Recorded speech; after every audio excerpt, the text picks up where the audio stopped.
우리 하나님 말씀 보도록 하겠습니다. 오늘 은혜를 나눌 하나님 말씀은 우리 이사야서 24장 14절 말씀부터 23절 말씀인데요. 본문이 약간 길더라도 우리가 한 번이라도 하나님 말씀을 읽는 것이 우리에게 유익하기 때문에 우리 교독을 하도록 하겠습니다. 24장 14절 말씀부터 23절 14장을 제가 먼저 선독합니다. 살아남은 사람들은 소리를 높이고 기뻐서 외칠 것이다. 서쪽에서는 사람들이 주님의 크신 위엄을 말하고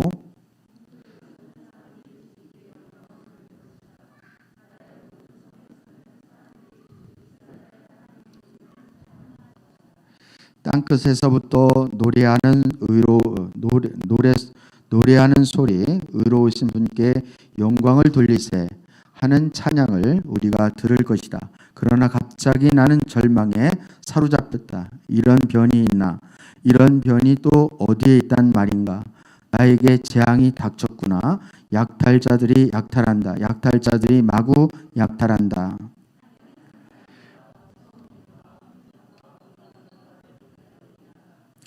무서운 소리를 피하여 달아나는 사람은 함정에 빠지고 함정에서 기어나온 사람은 올가미에 걸릴 것이다. 하늘의 홍수문이 열리고 땅의 기초가 흔들린다.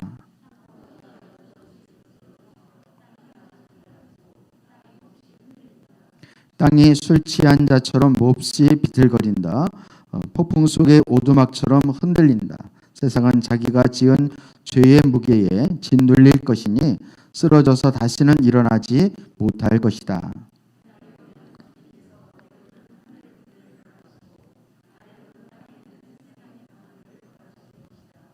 주님께서 군왕들을 제수처럼 토굴 속에 모으시고 오랫동안 감옥에 가두어 두셨다가 처형하실 것이다. 만군의 주님께서 왕이 되실 터인 달은 볼낯이 없고서 하고 해는 부끄러워할 것이다. 주님께서 시온산에 앉으셔서 예루살렘을 다스릴 것이며 장로들은 그 영광을 볼 것이다. 아멘.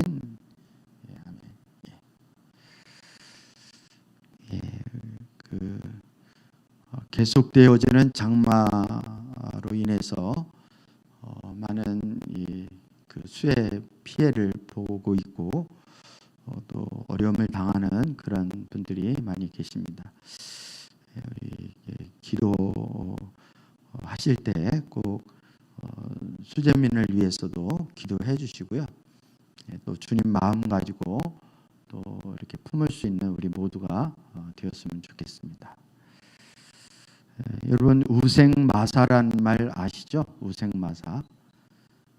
우리 뉴스에도 저 경상도인가요? 거기에서 폭우로 홍수가 났는데 그 소를 기르는 가축 우사에 물이 들여닥쳐 가지고 물에 잠겼습니다. 소가 옥상으로 올라갔잖아요.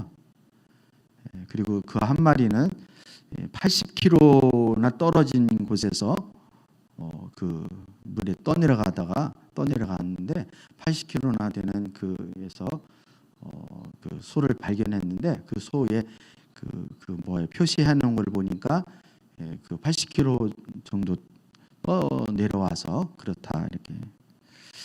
우생마사라는 의미는 그 홍수가 나면 말은 헤엄을 친다 그래요. 헤엄을 소보다 잘 친다 그래요. 그리고 힘이 있으니까 물에 떠내려가려고 그러지 않고 계속 물을 거슬려서 지가 어떻게 해보려고 막 애를 쓰다가 힘이 빠져가지고 죽는다고 합니다. 소는 그냥 물에 이렇게 떠내려가다가 이렇게 물가로 이렇게 이제 물가를 만나게 되면 이제 이렇게 걸어 나오기 때문에 그래서 산다라고 합니다.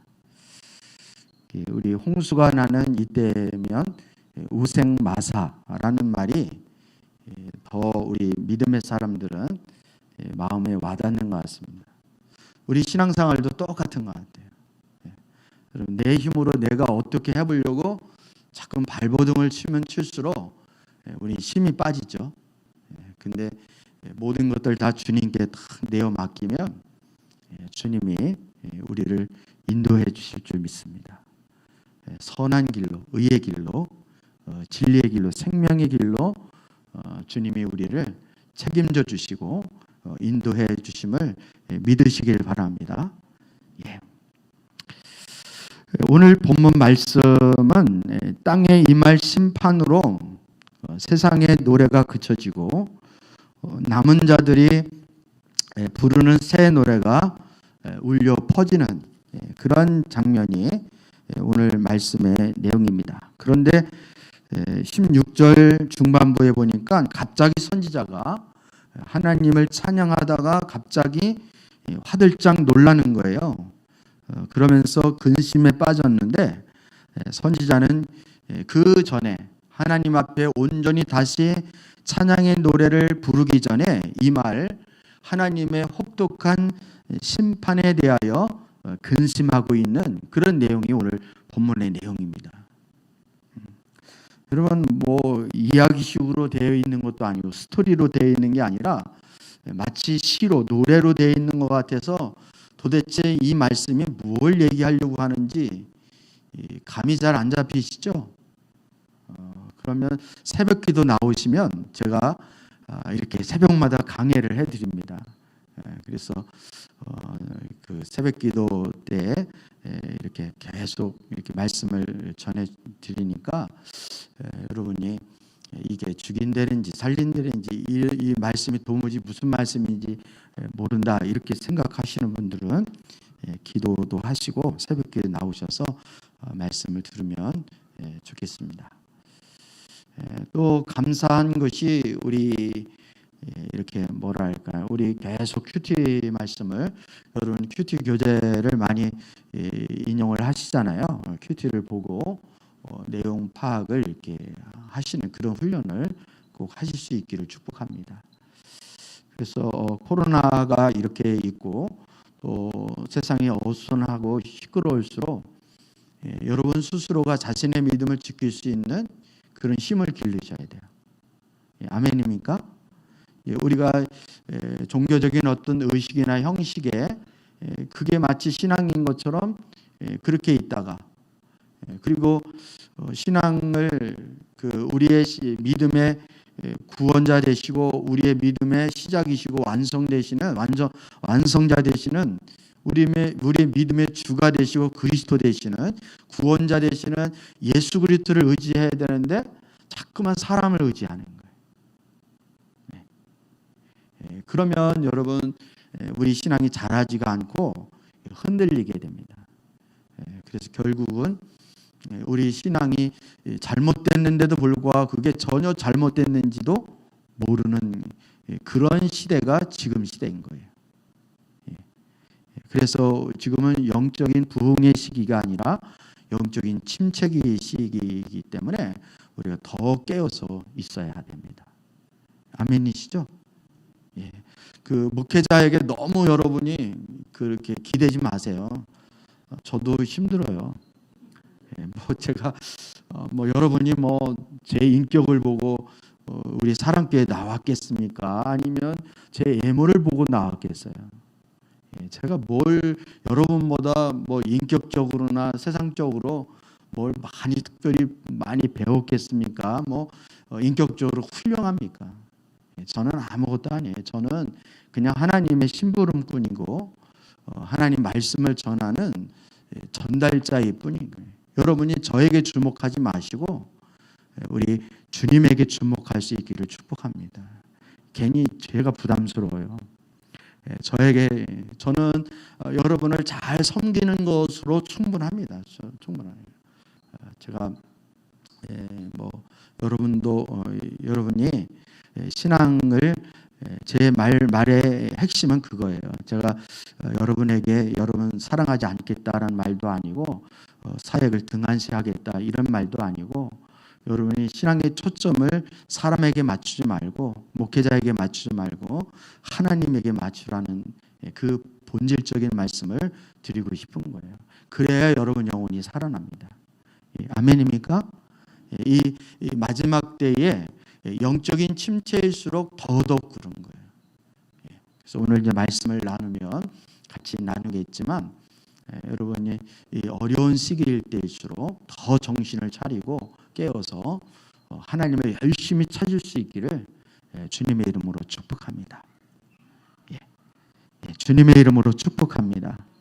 아멘. 오늘 말씀을 보면 24장 우리 14절 말씀부터 14절 말씀부터 23절 말씀까지를 교독을 했는데요.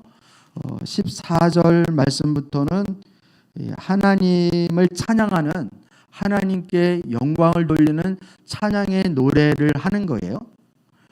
그런데 5절 말씀에 보니까 동쪽에서부터 어디까지요?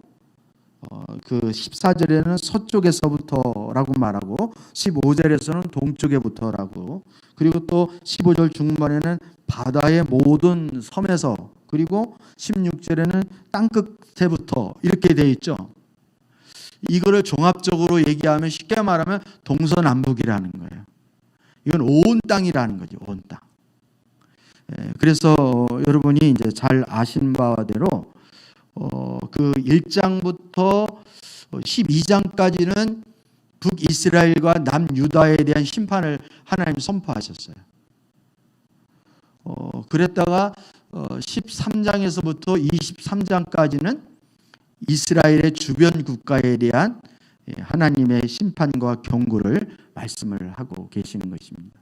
그리고 오늘 24장부터 27장까지는 그 온 땅과 온 민족에 대한 하나님의 심판과 경고를 말씀하고 있는 거예요.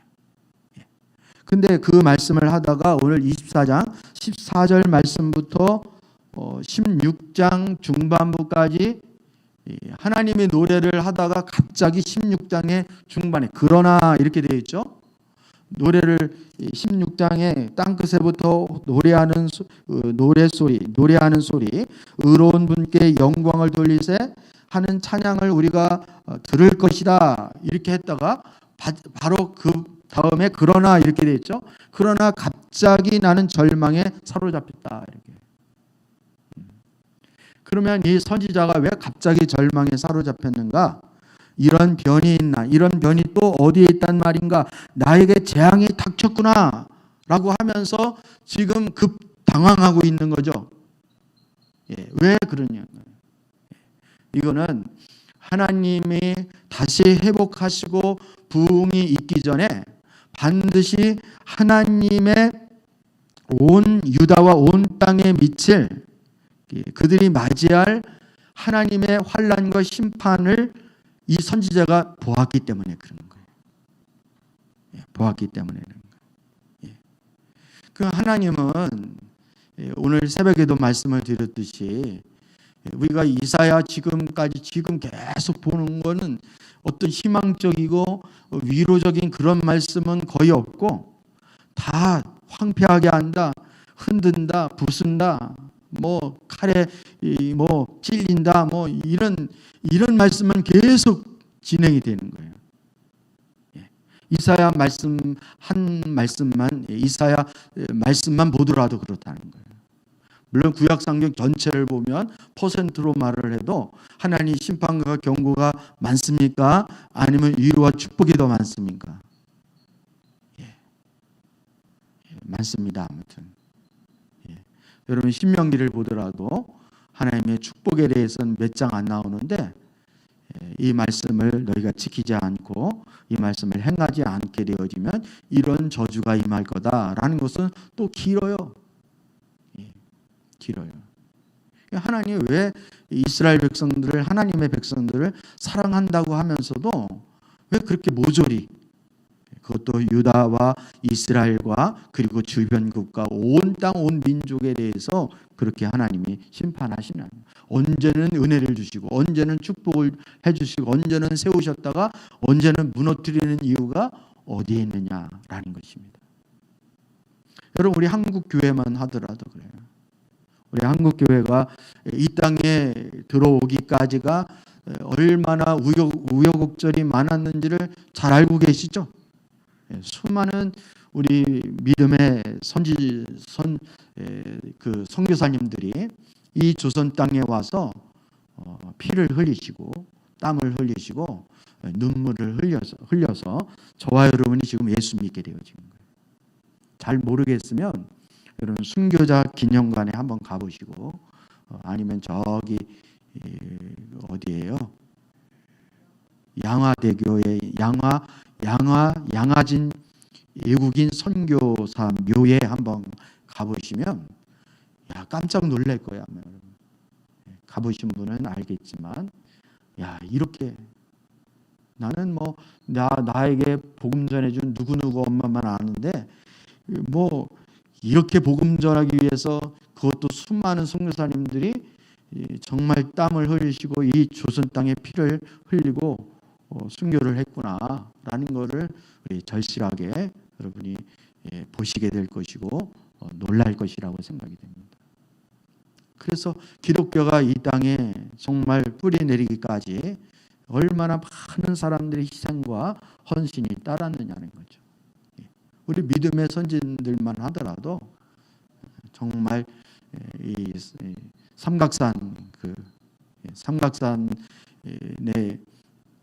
제가 신학교 다닐 때만 해도 그 삼각산에 올라가면 여기저기서 그냥 막 기도 굴마다 바위 위에마다 막 기도 소리가 끊이지 않는 그렇게. 그리고 새벽이 되면 또 쫙 내려왔다 한밤중이면 다 산에 올라가고.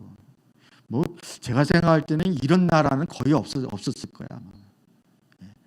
근데 지금도 삼각산에 올라가시는 분도 있다고 그러는데 예전보다는 많이 이렇게 줄었다고 그러더라고요.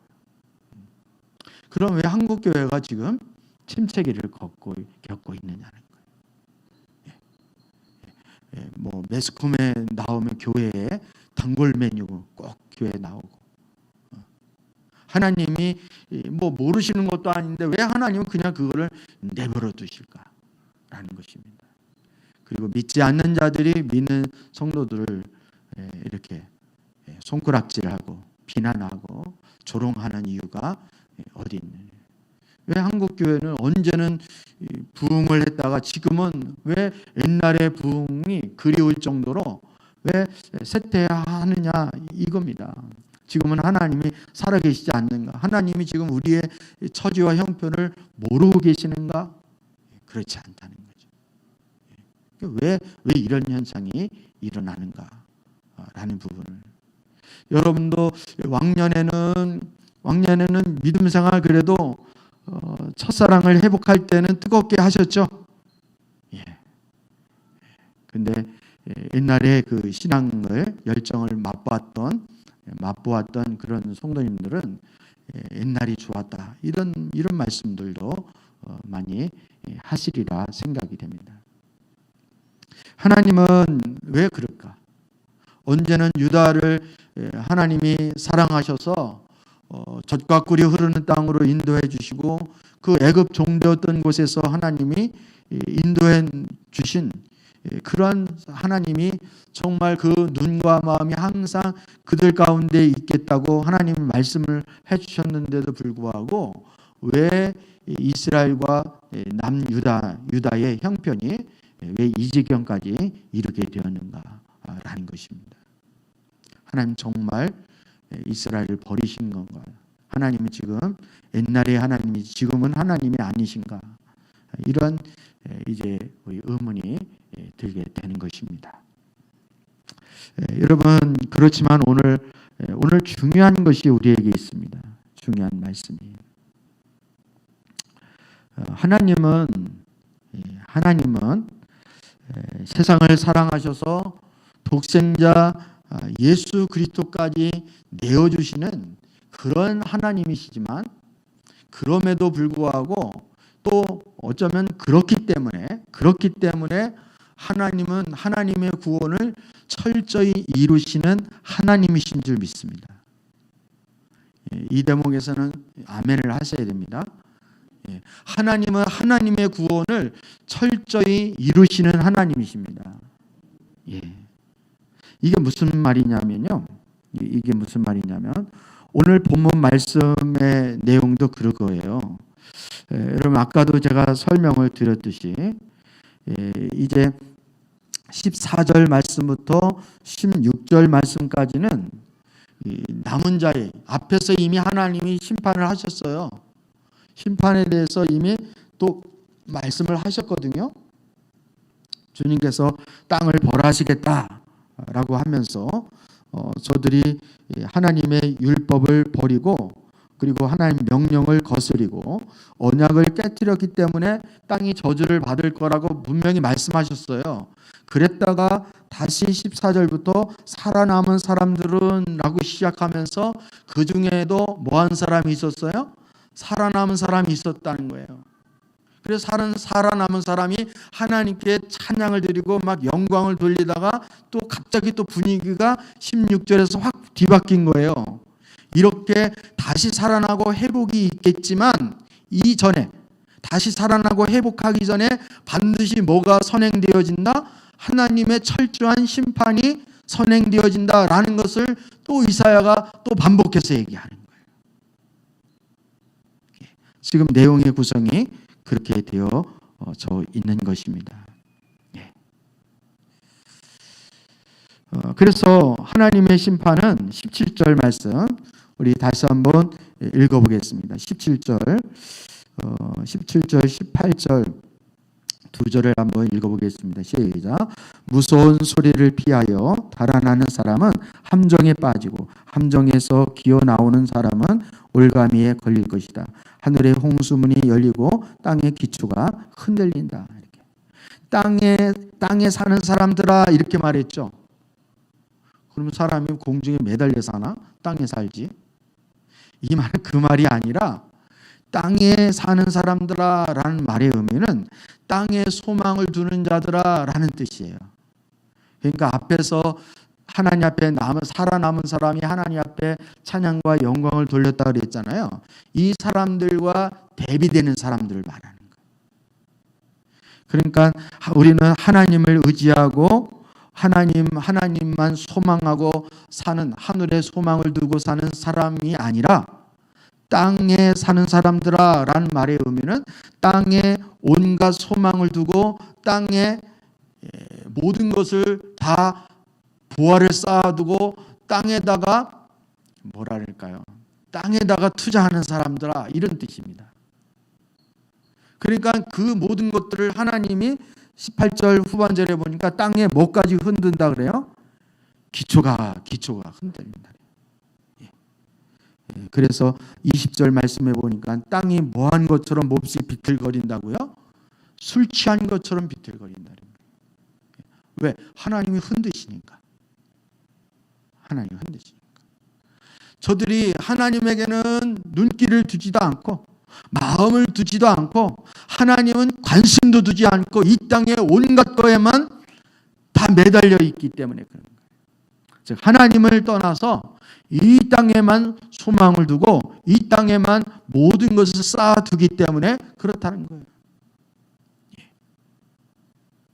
그래서 여러분 집이 막 다주택 여러 개 있으신 분들, 공직자에서 지금 요즘은 자격도 없고 막 그렇다 그러잖아요. 그래도 사두는 거예요. 그러니까 제가 볼 때는 똑똑한 사람 다 사두더라고요.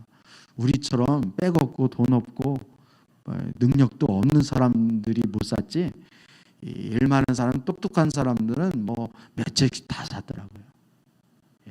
이렇게 공부해서 좀 기득권이 있거나 가지거나 이렇게 영향력을 가지고 있는 사람들은 그 능력이 없어서 못 산 게 아니라 그 사람들은 다 사놨더라고요. 여러분 저나 여러분이 하나님이 안 계셨으면 어떻게 할 뻔했어요? 진짜 하나님, 우리는 하나님 뭐 백도 없지, 돈도 없지, 집도 없잖아요. 집이 있나? 우리 집도 뭐 여러분 몇 채씩 가지고, 박명수 집사님 몇 채 되시나요? 그러면 한 채 그 건축원금으로 드리시죠. 우리는 제가 우리 성도는 우리 집 몇 채니까 한 채 정도는 좀 건축원금으로 드리시죠. 이렇게 할 뿐이 없어요, 우리 교회는. 그랬으면 좋겠는데. 우리 이정원 집사님네는 뭐 이렇게 숨겨놓은 거 없어요? 집? 뭐 이렇게 뭐 장관으로 나와야 그걸 털지, 이렇게 알지 뭐 이렇게 우리 모르잖아요, 우리는. 아무튼 그건 이제 우스갯소리고, 아무튼 이 땅에 소망을 두고 사는 거예요. 이 땅에 소망을. 그러나 하나님을 의지하고 산 자들은 이 땅이 흔들리는 그 심판 날에도 하나님 붙잡아 주시고 결코 넘어지지 않을 것임을 말씀하고 있는 것입니다. 넘어지지 않을 것을 말씀하죠. 여러분, 우리 하나님은 시대가 혼란스러울수록, 그리고 하나님의 기준이 애매모호할수록 하나님은 그때 알곡과 쭉정이를 가리기 위해서 하나님 흔들기를 잘하십니다. 우리 그동안은 편안하게 여러분이 신앙생활 그래도 편안하게 하셨잖아요. 근데 지금부터 하나님이 흔드셔도 그렇게 억울할 거 없죠. 우리가 뭐 북한 동포처럼, 아니면 저 중동에 있는 뭐 아프가니스탄이나 아니면 이런 자들처럼 믿음 지키기 위해서 목숨이 막 왔다 갔다 하고, 아니면 교회 예배당에 막 불을 지르고, 아니면 감옥에 갇히고 뭐 순교를 당하고, 이렇게 안 했잖아요. 우리는 편안하게 그동안 했잖아요. 앞으로 하나님 흔드셔도 너무 억울하게 생각하지 마시기 바랍니다. 긴장하지 마시고 여러분 하나님께 맡기시고 정신을 더 똑바로 차리시고 흔들릴수록 중심을 잘 잡을 수 있기를 주님의 이름으로 축복합니다. 앞으로 더 흔들리면 흔들리지 덜 흔들리지 않아요. 코로나로 하나님 흔드시고, 아니면 하나님이 긴 장마를 통해서 흔드시고, 아니면 집값을 치솟게 해서 흔들릴 수도 있고, 경제를 하나님이 마구 흔들 수도 있습니다. 여러분 그때일수록 더 하늘에 속한 하나님의 자녀답게 영적으로 깨어서 여러분 분별력을 가지고 신앙과 믿음을 지킬 수 있는 하나님의 자녀가 되어질 수 있기를 축복합니다. 여러분 여기에 나와 있는 모든 이사야 1장부터 27장까지의 말씀이 여러분이 참 불편하게 들린다, 이 말씀이 참 지겹다, 빨리 지나갔으면 좋겠다, 제발 안 했으면 좋겠다, 이런 생각이 혹시라도 드시면 우리 그런 분들은 회개를 하셔야 돼요. 여러분 이 말씀은 오히려 이 땅에 소망을 둔 사람에게는 부담스러울 수 있지만, 하나님 나라에 소망을 두는 사람은 이 모든 것들은 아무 문제가 될 것이 없습니다. 왜냐하면 이거는 하나님에 속한 자를 이야기하는 것이 아니기 때문에 그런 거예요. 주님에게 속한 자는 뭐 광야에 있든 어디에 있든, 뭐 집이 있든 없든, 돈이 있든 없든, 뭐 잘생겼든 못생겼든, 많이 배웠든 못 배웠든 다 하나님이 지켜주십니다. 하나님이 책임져 주십니다. 그런 은혜가 우리 모든 사랑하는 온 성도들 가운데 있어지기를 축복합니다.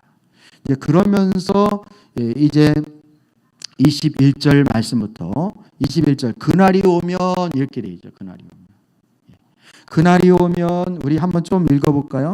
21절, 22절, 23절까지입니다. 시작. 그날이 오면 주님께서 위로는 하늘의 군대를 벌하시고 아래로는 땅에 있는 세상의 군왕들을 벌하실 것이다. 주님께서 군왕들을 죄수처럼 토굴 속에서 모으시고 오랫동안 감옥에 가두어 두셨다가 처형하실 것이다. 만군의 주님께서 왕이 되실 터이니 다른 볼낯이 없어 하고 해는 부끄러워할 것이다. 주님께서 시온산에 앉으셔서 예루살렘을 다스릴 것이며 장로들은 그 영광을 볼 것이다. 아멘. 여러분 그냥 그날이 오면 기대가 되시죠? 읽기만 해도 막 신나잖아요. 그죠? 예. 진정한 승리를 우리에게 주님이 가져다 주신다는 것입니다. 주님이 다시 오실 때, 재림하실 때, 주님이 회복시키실 때, 진정한 부흥이 오게 될 때, 그날이 오면 주님께서 위로는 하늘의 군대를 벌하시고 영적 싸움에서 하나님이 승리케 해주신다는 거예요. 그리고 하늘에서뿐만이 아니라 이 땅에, 아래로는 땅에 있는 세상의 군왕들을 벌하실 거라는 거예요. 그동안 믿는 자들을 핍박했고 하나님을 조롱했던 그 모든 군왕들을 하나님이 벌하시겠다는 거예요. 그리고 주님께서 군왕들을 죄수처럼 토굴에 모으시고 오랫동안 감옥에 두셨다가 저들을 처단하시겠다는 거예요. 그리고 만군의 주님께서 왕이 되실 터인데 그분이 영광을 받으실 텐데 만왕의 왕으로 영광을 받으실 텐데 그 영광이 얼마나 빛이 나는지 해가 볼낮이 없을 정도로 달이 그렇다는 거예요. 볼낮이. 그리고 해도 부끄러웠다는 거예요. 주님의 빛에 비하면 해가 부끄러워요. 이렇게 할 정도로 해가 주님 앞에도 자기를 뽐내지를 못하는 거예요. 그 정도로 주님의 시온산에서 예루살렘을 다스리는 그분의 권위가 그 영광이 빛이 그렇게 빛난다는 거예요. 그리고 장로들은 그 영광을 보고 그 발 앞에 엎드려 경배와 찬양을 드리게 될 것이라는 것입니다. 이거 어디서 많이 본 것 같지 않아요, 여러분? 이 장면이? 여러분 매일 성경을 읽는데 구약을 벗어나지 못하시는 분은 못 보셨을 것이고 신약을 읽어도 복음서 이상은 읽지를 못하신 분들은 이게 어디 있는지 잘 모르실 거야. 아마. 이게 계시록에 나와 있는 말씀이에요. 계시록 4장에 나와 있는 말씀이에요. 그 하나님 요한 사도가 이 모든 영광스러운 모습을 천상의 예루살렘을 요한 사도가 본 거예요. 근데 그 내용과 지금 내용이 거의 일치하고 있는 것입니다. 따라서 지금 이 내용은 이사야 말씀이지만 오늘 새벽에도 말씀드렸듯이 우리의 구원자 되신 예수 그리스도가 온전히 뭐 할 것을 말씀하고 있는 거예요? 다시 진정한 회복과 부흥을 일으키실 것에 대해서 이 예언적인 말씀이 여기에 포함이 되어 있는 것입니다. 아멘입니까, 여러분? 그러니까 여러분이 이 말씀을 제대로 깨달으려면 신약 성경까지 같이 그 맥락을 같이 보셔야 이 말씀의 진가가 무엇인지를 알게 되어지는 거예요. 여러분 한번 따라해 보시길 바랍니다. 구원은 하나님의 기준에 맞지 아니하면 다 무너진다. 하나님은 하나님 구원을 일으키실 때, 즉 하나님의 부흥이 오게 될 때는 항상 하나님의 기준 가운데 그 백성들을 세우셔요. 흔드시는 이유도 다 그것 때문에 흔드시는 거예요. 흔드시는 거예요. 여러분 우리 재건축에 대해서 잘 아시잖아요. 그 전에 용산 무슨 사건도 있었고 그 재건축을 하려면 항상 몸살을 앓잖아요. 건축하는 그 업자들은 싸게 건축을 해서 돈을 좀 더 챙기려고 그러고 또 거기에 살던 사람들은 더 많은 보상을 받으려고 그러고 이게 인간의 욕심이잖아요, 서로가. 그러니까 안 된다고 날 죽이라고 막 가스통을 막 이렇게 우리나라처럼 막 이렇게 과격하게 이렇게 그렇게 막 반대하고 뭐랄까요 막 반발하는 나라는 별로 없을 거예요. 불닭볶음 매운 거 있잖아요. 불닭볶음 그거 먹어도 까딱하지 않는 나라 우리 젊은이들이 그 정도예요, 그 정도. 그러니까 그 데모를 해도 아주 화끈하게 합니다. 그냥 이렇게 하는 게 아니라 다 우뚱 벗고 많이 벗고 막 가스통 막 이렇게 끌고 와가지고 그냥 막 죽이라 그러고 막 이렇게. 그러니까 재건축하기가 어려워서 뭐 서울 시내에 재건축을 못해서 안 하는 게 아니라 그게 너무 골치 아프니까 차라리 안 해, 이렇게 되는 거예요. 재건축만 서울 시내 재건축만 잘해도 집을 뭐 다른 신도시를 개발 안 해도 된다 그러잖아요. 근데 그 너무 그거 골치 아프니까 못 하는 거예요. 거의 안 하는 수준보다 거의 못 하는 수준이에요. 하도 그냥 세게 나오니까. 근데 하나님이 저와 여러분에게도 구원을 이루실 때 우리를 재건축하십니다. 반발이 있겠어요? 없겠어요? 우리도 가스통 막 끌고 나오고 죽이라 그러고 난 못한다 그러고 막 이렇게 나오는 거예요. 여러분 가스통 몇 번 지금까지 끌고 나왔을 거예요 아마. 그렇게 되어지는 거예요. 그렇게 되어지는 거예요. 그게 쉬운 게 아니에요. 그게 쉬운 거예요. 여러분 하나님은 다 밀어내고 다 심판을 하고 그 다음에 짓는 거예요. 근데 우리가 그렇게 했다가는 살아남을 사람이 있어요? 없어요? 없어요. 저나 여러분이나 살아남을 수가 없어요. 우리는 끝까지 가면 가는 사람이에요. 아주 요나하고 똑같은 사람이에요. 아주 죽일 때면 죽여라. 차라리 날 죽이십시오. 이렇게 나오는 사람이에요. 아주 무서운 사람이에요. 그래가지고 하나님이 지혜를 다시는 지혜를. 어떻게 할까? 그래서 하나님이 예수 그리스도를 이 땅에 구원자로 보내주시고 예수님이 십자가 지실 때 그 심판을 우리가 당할 심판을 누구에게 다 부은 거예요? 그 쓴 잔을 예수님에게 다 부은 거예요. 그리고 우리가 예수 믿을 때 누구 힘으로 세례 받았냐고 물어보는 거예요. 예수 그리스도 세례 받았냐고. 예수 그리스도를 세례 받았다라는 것은 그리스도와 함께 내가 뭐 했다는 거예요? 죽었다라는 거예요. 죽었다는 건 그냥 죽은 게 아니라 하나님 앞에 철저히 뭐를 받았다는 뜻이에요? 심판을 받았다는 뜻이에요. 그리고 내가 살아났는데 이제는 내가 산 것이 아니라 내 안에 누가 산 거로 치는 거예요? 그리스도로 사는 거예요. 할렐루야. 이게 믿음인 거예요. 이게 믿음인 거예요. 여러분 하나님은 저와 여러분 심판 안 하셨을 것 같아요? 우리는 잘생겨서 안 했을까요? 착해서 안 했을까요? 아닙니다. 이스라엘만 해당되어지는 것이 아니라 이 이사야 시대 때의 그 민족과 열방만 해당되어지는 게 아니라 오늘날 모든 자들이 다 하나님 앞에는 다 심판의 대상입니다.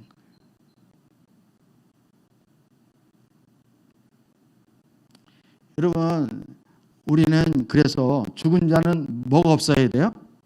말이 없어야 돼요. 아직까지 말이 많다라는 뜻은 내가 죽었다 아직 안 죽었다 이제 죽을까 하노라. 죽을까 맨날 죽는데 맨날 왜 이렇게 빨리 안 죽는지. 여러분 세례 받을 때 그거를 의미하는 거예요. 세례 받을 때 우리는 주님과 함께 물속에 잠긴 거는 내가 그리스도와 함께 십자가에 못 박혔습니다. 죽었습니다.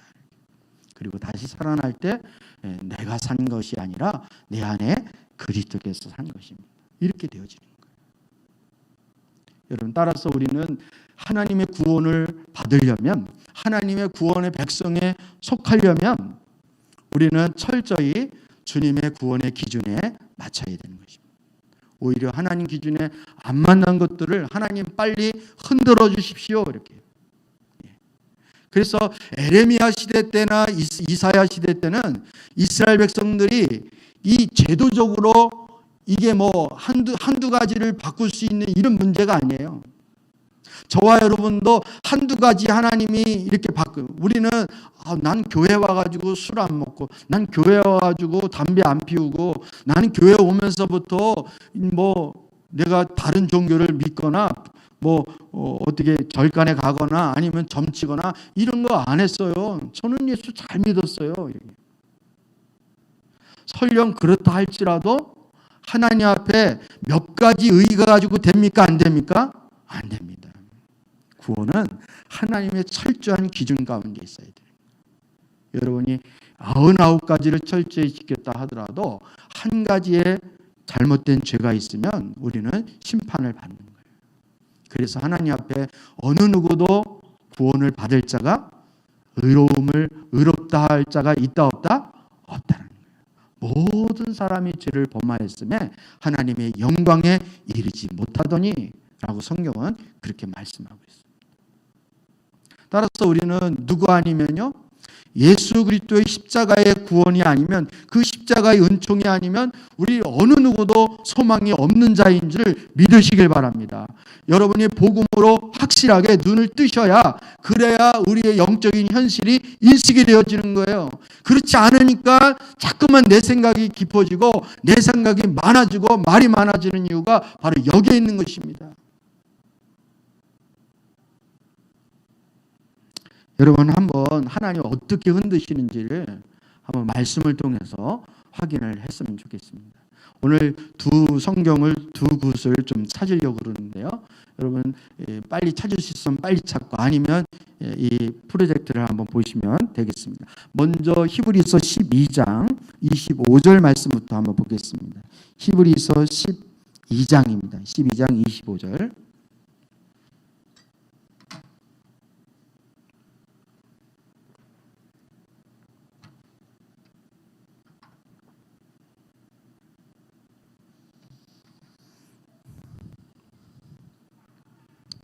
히브리서 12장 25절 제가 먼저 읽어볼게요. 같이 읽겠습니다. 시작. 여러분은 말씀하신 분을 거역하지 않도록 조심하십시오. 그 사람들이 땅에서 경고하는 사람을 거역했을 때에 그 벌을 피할 수 없었거늘, 하물며 우리가 하늘로부터 경고하시는 분을 배척하면 더욱더 피할 길이 없지 않겠습니까? 여러분은 말씀하시는 분이 누구예요? 우리의 구원자로 오신 예수 그리스도를 얘기하는 거예요. 그분의 말씀을, 그분을 거역하지 않도록 조심하라는 거예요. 구약의 이스라엘 백성들이 광야에서 시내산 밑에서 그 거역했다가 심판을, 벌을 받았어요, 안 받았어요? 벌 받았어요. 그 얘기하고 있는 거예요. 그런데 하나님은 모세를 통해서 이스라엘 백성들에게 말씀하신 것도 순종 안 하면, 그걸 거역하면 심판을 하셨는데, 하물며 하나님의 아들이신 그 예수 그리스도가 직접 오셨는데 그분에게 거역을 하면 피할 길이 있겠느냐, 이 말입니다. 그러니까 거역하지 말아야 될 것을 지금 강조하고 있는 것이죠. 아멘 하세요. 일만 하면. 그 다음에 26절 한번 읽어보겠습니다. 시작. 그때에는 그의 음성이 땅을 뒤흔들었지만 이번에는 그가 약속하시기를 내가 한 번도 땅뿐만 아니라 하늘까지도 흔들겠다 하셨습니다. 이스라엘 백성들에게 말이 안 들었을 때는 하나님 땅이 갈라지고 땅이 흔들려서 저들을 삼켜버렸다는 거예요. 근데 이번에는 주님이 다시 오시는 그 구원자로 오신 예수 그리스도는 땅뿐만 아니라 어디까지 흔든다는 거예요? 하늘까지. 그러니까 흔들림이 더 크겠어요? 작겠어요? 더 크겠죠. 그러니까 흔든다는 말은 하나님의 기준 가운데 맞지 않는 것들은 다 무너뜨린다는 뜻이에요. 무너뜨린다는 뜻이에요. 그러니까 우리 개인도 그렇고 교회도 그렇고 왜 복음 위에 우리의 신앙이 서야 하는가? 라는 것을 여러분, 뭐 그렇게 안 해도 구원을 받는 길이 있다면 저는 그렇게 하겠어요. 그게 쉬우니까. 근데 그거 외에는, 복음 외에는 구원이 없기 때문에, 예수 그리스도의 이름 외에는 구원받을 이름을 하나님이 주신 적이 없기 때문에 우리의 개인적인 신앙이나 교회는 복음의 토대 위에 서야 되는 줄 믿습니다. 이 기준이 안 되어지면 다 무너지는 거예요. 하나님 흔드실 때.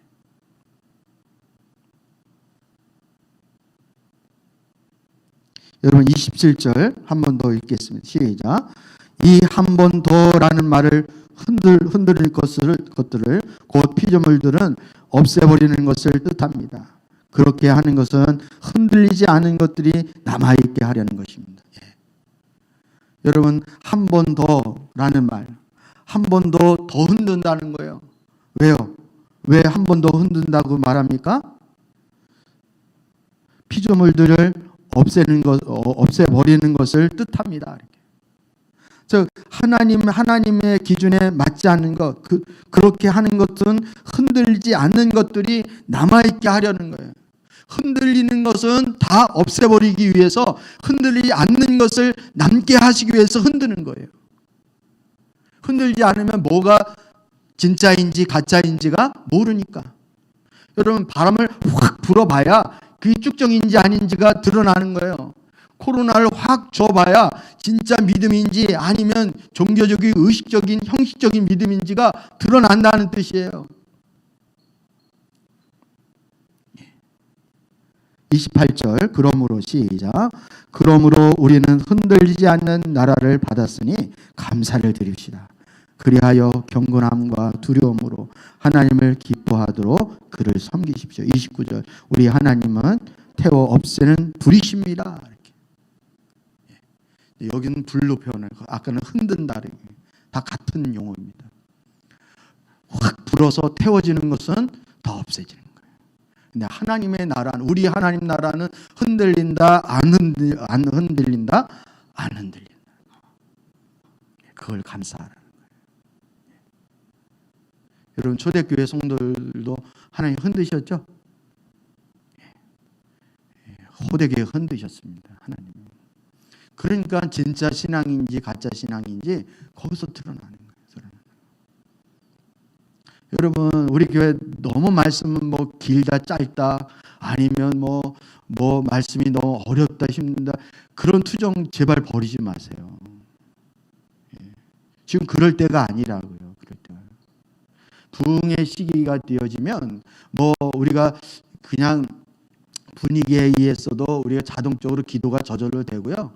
예배 나오라고 그렇게 막 강요하지 않아도 다 나오게 돼 있어요. 마음이 뜨거워서 견딜 수가 없는데. 근데 지금처럼 영적인 침체기에서는요, 우리가 정말 하나님 예배 한번 드리는 것도요, 이게 심사숙고해야 되고요. 이게 기도 한번 하는 것도 여러분이 큰 맘 먹고 깨어서 결단하지 않으면 안 되어지는 시기예요. 지금은 치열한 영적 싸움을 싸워야 할 그런 시기라는 사실을 기억할 수 있어야 돼요. 근데 어린애처럼 자꾸만 투정을 부리시면 안 돼요.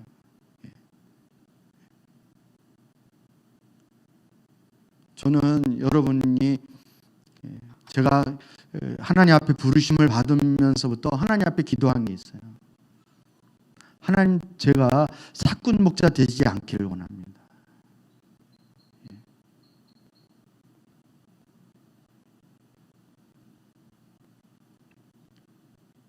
하나님은 교회 성도 수가 많고 적고 그거 눈 하나 깜짝 안 하십니다. 아니, 흙을 빚어서 생기를 불어넣어 하나님이 사람도 만드시는 판국인데 하나님 앞에 많고 적고가 무슨 의미가 있어요? 우리 인간에게나 많고 적고가 굉장히 좌우가 되어지는 거지. 하나님은 우리 교회에서 한두 사람이라도 똘똘한 복음으로 바로 쓴 사람을 세우는 게 그게 더 궁극적인 목적인 거지. 우리가 숫자 많고 재정 상태 안정하고 이게 궁극적인 목적이 아니라는 사실을 여러분 기억할 수 있기를 축복합니다. 따라서 좋은 교회, 여러분 분별력을 가지고 정신을 차리셔야 돼요. 정말 우리 교회에서 복음을 전하고 이렇게 말씀 전하는 게 여러분 그게 가짜인 것처럼 생각이 되시면 진짜 찾아가시라고. 하나님의 교회를 제가 뭐 가라 마라 이렇게 할 수 있는 그런 권한이 저에게 없기 때문에 제가 감히 그런 말씀을 못 드리지만, 여러분 정말 깨어서 뭐 십자가만 걸어놓고 그냥 교회라는 간판만 걸어놓으면 다 교회, 똑같은 교회인 줄 아십니까? 교회가 복음만에 안 서 있으면 다 무너진다고요. 이 코로나 때문에 지금 교인이 30% 이상이 떨어져 나갔다.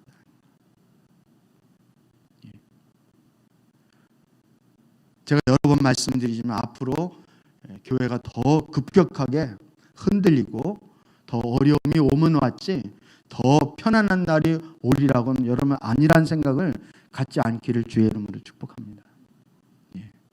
그러면 어떻게 해야 됩니까, 여러분? 어떻게 해야 돼요? 겁만 잔뜩 주고 설교 마치면 큰일 나잖아요, 그죠? 그럼 어떻게 우리가 해야 되나? 어떻게 해야 하나님 나라 흔들리지 않는 나라를 우리가 붙잡을 수 있을까? 여러분, 여러분이니까 특별히 제가 말씀을 드리는 거예요. 우리 마태복음을 한번 보도록 하겠습니다. 마태복음 7장입니다. 7장 24절 말씀부터 27절입니다.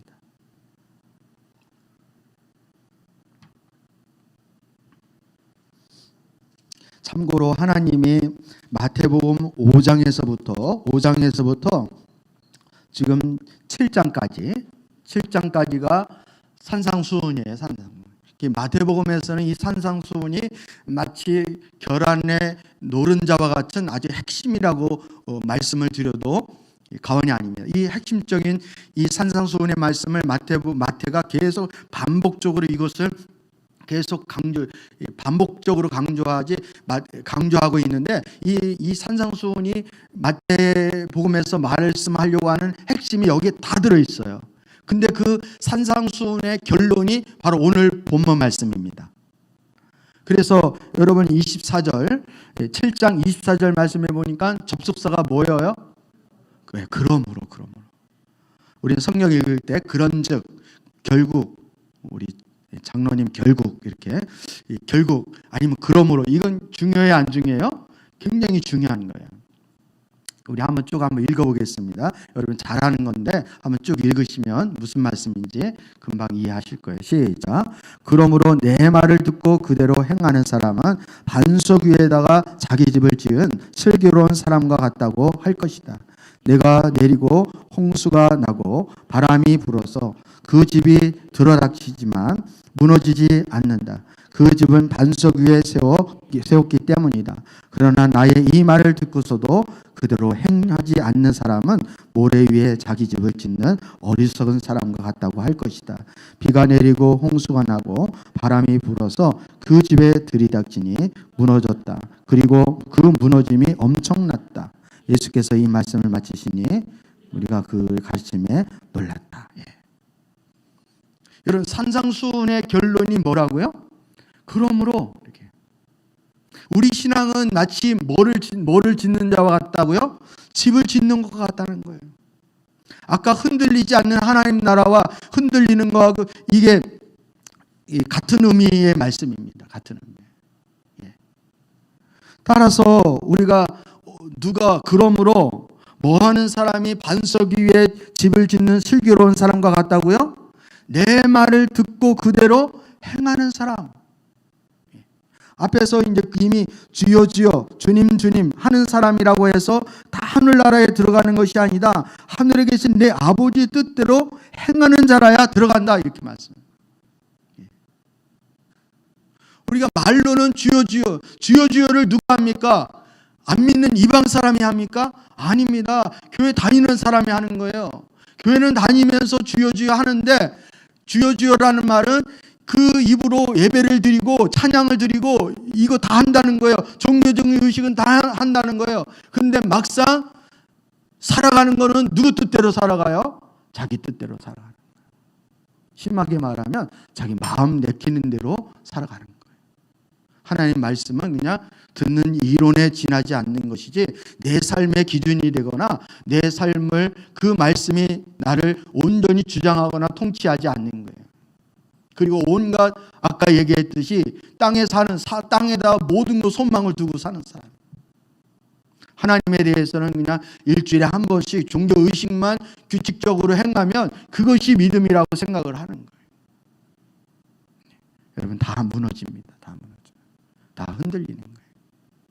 비가 오고 창수가 나면 하나님의 말씀의 기본 안에 서 있지 않는 자들은 다 무너진다는 사실을 기억할 수 있기를 축복합니다.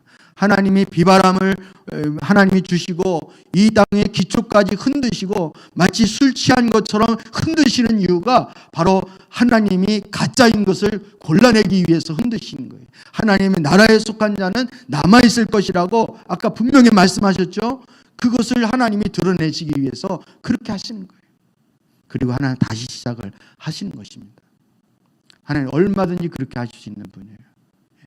이 땅에 모든 사람들이 다 사라지고 딱 한 사람만 딱 남았어도, 이 땅에 모든 사람이 사라지고 우리 정주하 집사님하고 한석 집사님 부부만 딱 있어도 하나님은 이 땅 가운데 부흥을 얼마든지 보낼 수 있는 분이에요.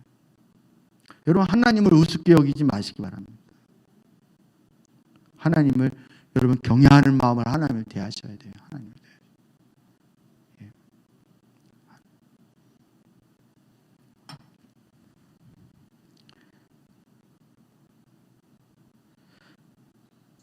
여러분, 우리 그렇게 말하잖아요. 요즘 코로나 바이러스로 인해서 교회가 정말 본질이 중요하다는 것을 하나님이 드러내신다고. 신앙이 이 껍데기의 신앙이 아니라 이 본질적인 신앙인지 아닌지를 하나님이 가려내시는 중이라고 그렇게 말합니다.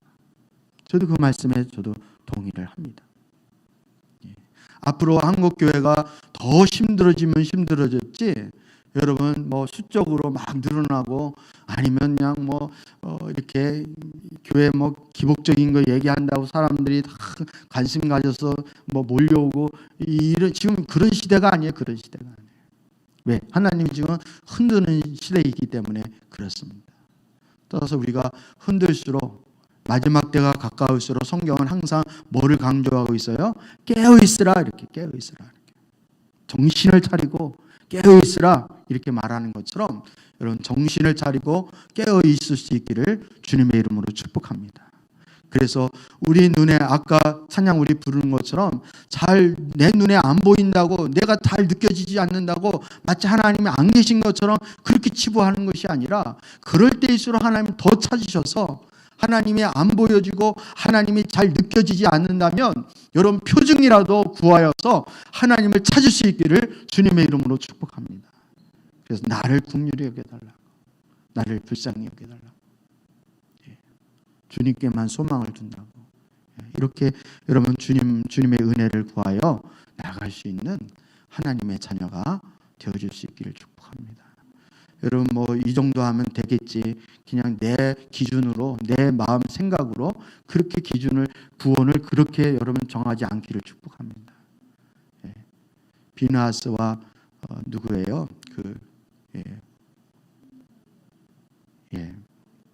그 엘리의 제사장 아들도 왜 죽었겠어요? 왜 죽었어요?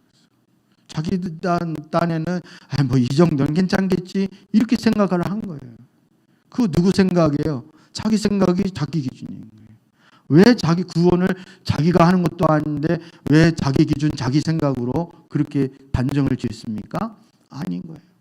하나님의 기준이에요. 그러니까 여러분이 저를 정죄를 하려면 하나님의 말씀에 합당하지 않은 것을 전하면 그거 가지고 저를 정죄를 하세요. 저는 얼마든지 그 부분에 대해서 욕먹을 각오가 되어 있습니다. 근데 하나님 말씀인데도 여러분 불만을 갖는다? 그러면 그거는 저보고 할 얘기가 아니죠. 그래서 목사님, 이거는 말씀하고는 전혀 동떨어진 얘기입니다. 이러면 제가 얼마든지 바꿀 용의가 있고 또 당연히 그렇게 해야 된다고 저도 믿습니다. 근데 하나님의 말씀이라고, 하나님의 기준이라고 생각하면 저나 여러분이나 우리 스스로 내가 바꿀 수 있는 것도 아니고 내 의지로 어떻게 변개할 수 있는 게 아니라, 여러분 우리 모두는 다 하나님의 말씀에 순종을 해야 되는 거예요. 아까 그랬잖아요. 아까 히브리서 말씀에서 저희 말을 어떻게 하라고요? 기억을 하라고요. 히브리서 말씀에서 주님이 그렇게 말씀하셨어요. 여러분은 말씀하시는 분을 거역하지 않도록 조심하십시오. 이렇게. 그분이 말씀하시는 것을 귀담아 듣고 그 말씀대로 진행을 해야, 그래야 우리의 신앙이 반석 위에 집을 짓는 것입니다. 주님 말씀을 우습게 여기고 주님의 말씀이 우리 삶의 기준이 안 되어지고 다 내 상황에 따라, 내 느낌에 따라, 내 형편에 따라 그 말씀을 변개하지 말으라는 거예요. 그러면 우리는 다 하나님의 기준 가운데 설 수가 없는 거예요. 다 무너지게 되어지는 거예요. 여러분, 그런 은혜가 저와 여러분 가운데 있어지기를 다시 한번 축복하고 그렇게 기도를 합니다. 우리 찬양하고 기도를 함께 나가기를 원합니다. 가사를 생각하시면서 우리 찬양 불렀으면 좋겠습니다. 나의 반석이신 하나님, 나의 반석이신 하나님.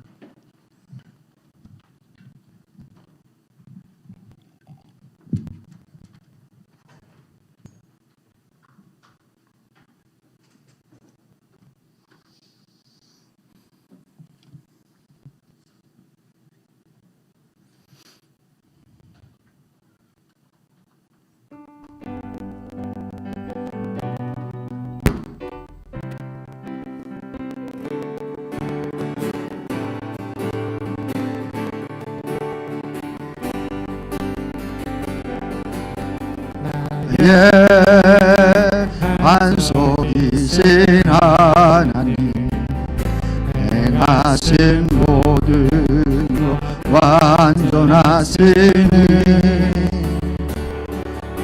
나의 생명